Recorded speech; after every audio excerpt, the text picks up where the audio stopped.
Welcome back to Hotham's Apiary. I'm Jason Hotham, and in this video I thought we'd take a walk through the forest and through the fields and take a look at the different types of vegetation that the bees will be beginning to forage from in the upcoming weeks. You won't want to miss it.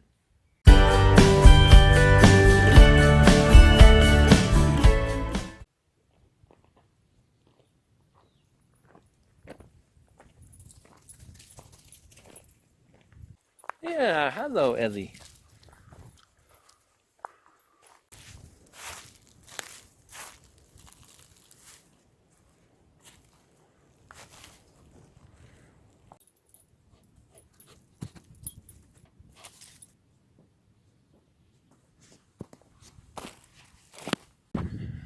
Whew, gotta catch my breath.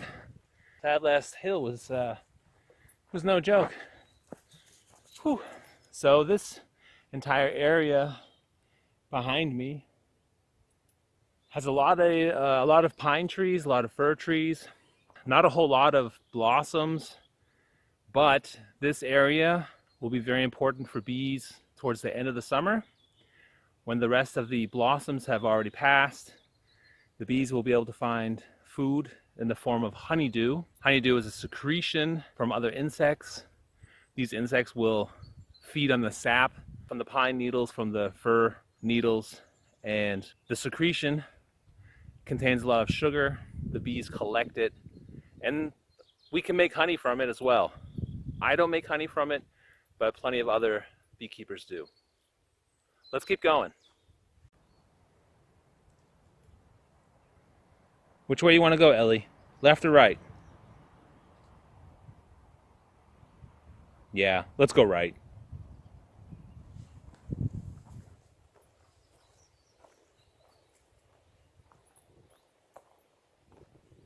This is one of our favorite places to walk for Ellie and I.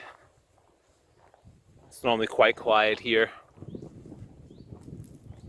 Yeah, let's go, Ellie. Come on. Let's go.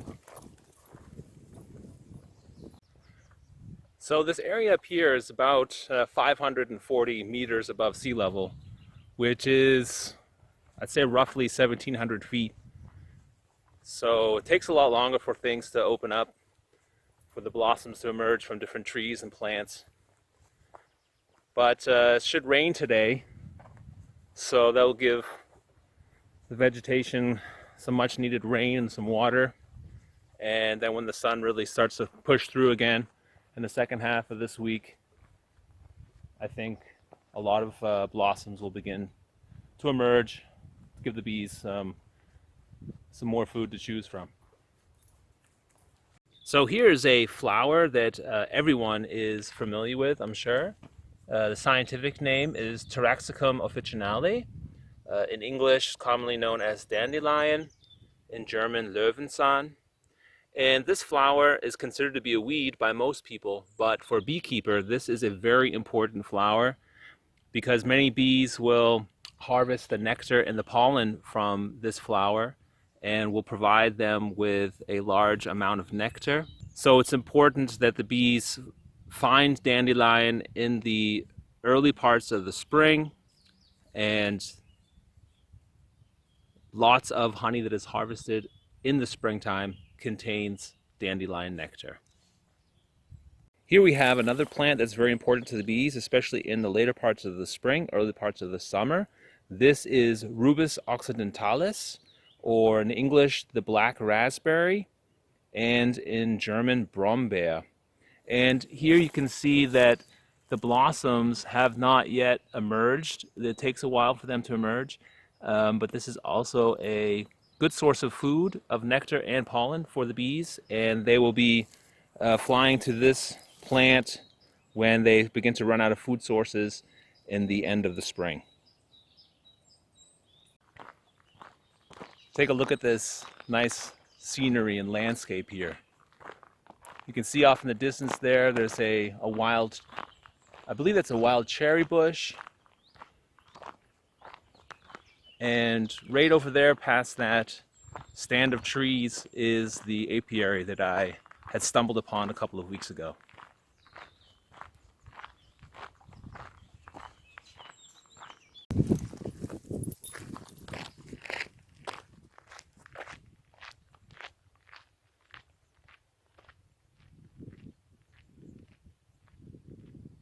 So right behind me is also another very important plant in the spring for the bees, Brassica napus, or in English canola, or in German Raps.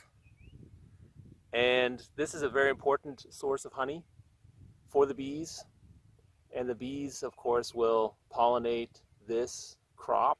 It's used for feed for pigs and cows, but also, of course, we can get oil from these seeds.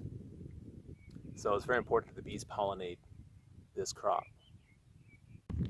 So this is a smaller field, but this will definitely serve the bees that are in the apiary not too far behind me. It will serve them well this year for food. As you can see, across the road from this field is a cherry orchard. So let's go up there and take a closer look. Some bad weather was forecast for today, so that including wind. Here we have Prunus avium, or a sweet cherry, Süßkirschen. Interesting that this tree, or this orchard, is right next to the canola crop. That means that these plants will be competing against each other, because bees prefer to stick to one plant until they have taken all the resources they can get out of it. What are you doing, Ellie? You looking for mice? Sometimes Ellie thinks she's a cat. She likes hunting for mice. Go back home. Ellie! Hey! Ellie! This way! Right this way! Come on! Let's go! Ellie, come! Over here off to my right, there's also another small mini orchard with mixed fruits. There's some cherry and also some apple, Malus domestica.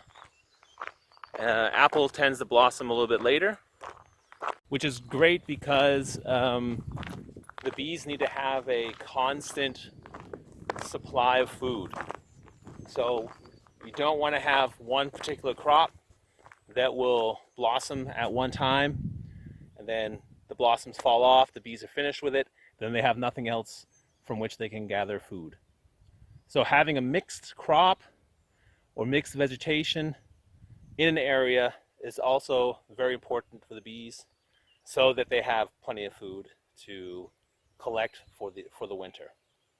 This is one of my favorite little alleyways, I like to call it. Left and right, there are lots of different types of trees that provide food to honeybees, trees and bushes. Here we have hazelnut. See these long tassels? These are all dried out. Hazelnut is one of the first plants to emerge after the winter, as early as late January.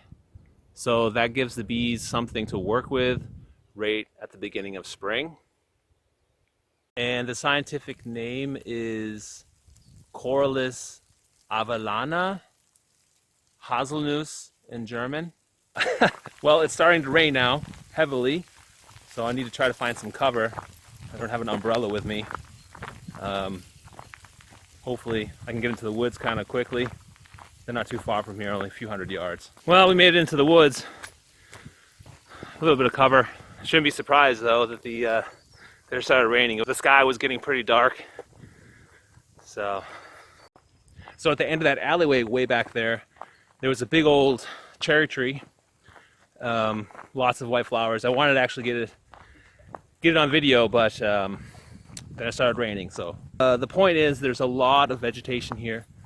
The bees have a lot to choose from. But one thing you have to know about honeybees is that they will not scatter around and go to all the different options. What they'll do is they'll find one source and they will continue to go to that particular plant until they have taken everything that they need. And then they'll move to the next plant that has something to offer, whether that's pollen or nectar.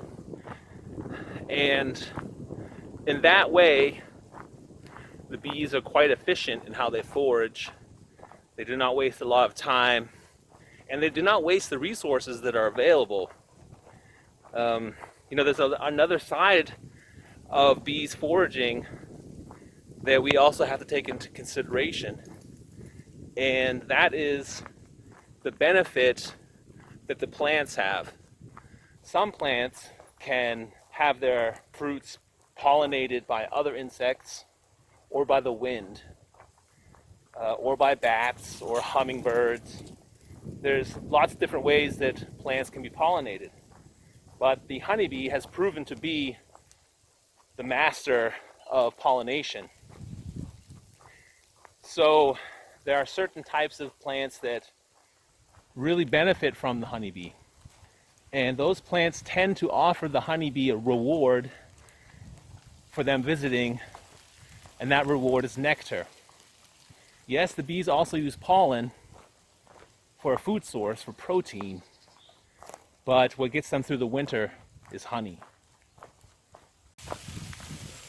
Ah, it's really starting to come down again. Ellie does not really like the rain very much, but she's pretty tough. Whoa! I just got caught in another downpour. This ain't fun. Well, unfortunately, the weather did take a turn for the worse. I just heard some thunder. Ellie and I need to get out of here. Basically, today I just wanted to show you the type of vegetation that we have in our area that's available to the bees. And I hope that you learned something, and I hope that you come back. If you haven't already done it, please subscribe and stay safe, stay healthy, and have fun beekeeping.